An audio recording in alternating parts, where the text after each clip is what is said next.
Teman-teman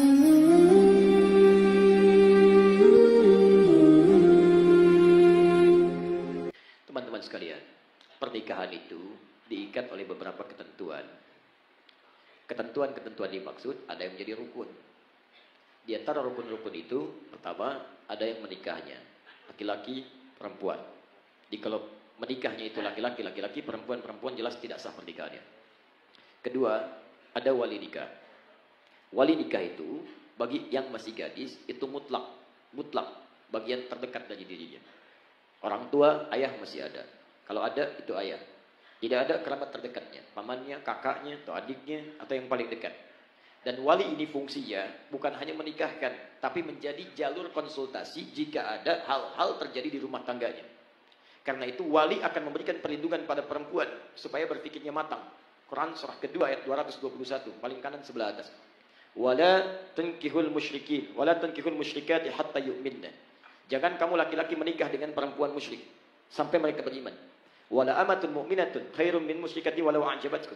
Perempuan mukmin yang biasa-biasa saja lebih baik dibandingkan dengan musyrik walaupun dia memikat hati.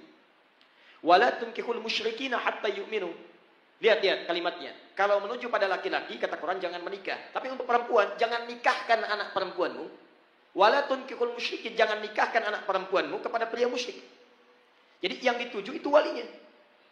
Ayat ini tegas kata para ulama menunjukkan bahwa jika ada perempuan, gadis, ya ini gadis belum masuk ke janda, gadis khususnya akan menikah, maka tidak sah pernikahannya sebelum kemudian dia diputuskan oleh walinya. Putuskan itu maksudnya bukan memutuskan pernikahan dan sebagainya, membimbing pernikahan dia menjadi wali darinya.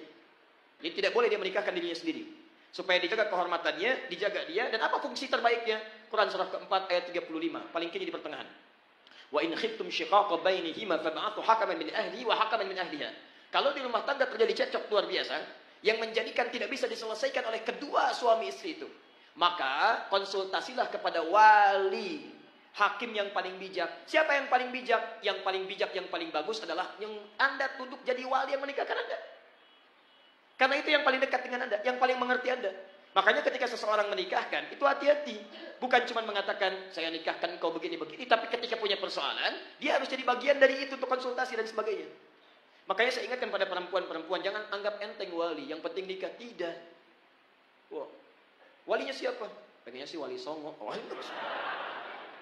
Tidak bisa. Ada wali bagian kerabat Anda. Jadi jangan anggap enteng. Anda sudah kawin lari, capek, gak ada wali dan sebagainya gitu kan. Repot. Ini bagian pertama. Kemudian ada mahar. Kemudian saksi, minimal 2 orang saksi di tempat yang sama. Kalau ini terjadi maka sah pernikahannya. Sekarang statusnya bagaimana dengan janda? Sebagian ulama mazhab mengatakan seorang janda, maka dia tidak harus minta izin kepada wali atau keluarga terdekatnya, baik ayah, ibu dan sebagainya. Dia punya hak karena pernah menikah, dia punya hak di situ untuk bisa mengajukan pernikahan, sekalipun kemudian tidak harus izin dari keluarga terdekatnya. Tapi tetap pengetahuan dengan kerabatnya, wali dan sebagainya, itu harus ada. Komunikasi, kebaikan-kebaikan dan sebagainya. Kenapa? Karena khitabun nikah, perintah pernikahan itu tujuan utamanya melahirkan sakinah. Quran surah ke-30 ayat 21.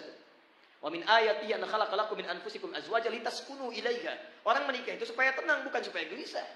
Jadi kalau antum belum menikah aja sudah gelisah, ada yang salah dalam cara menikah antum. Bagaimana antum bisa menikah dengan tenang kalau cara menikahnya dia menimbulkan kegelisahan?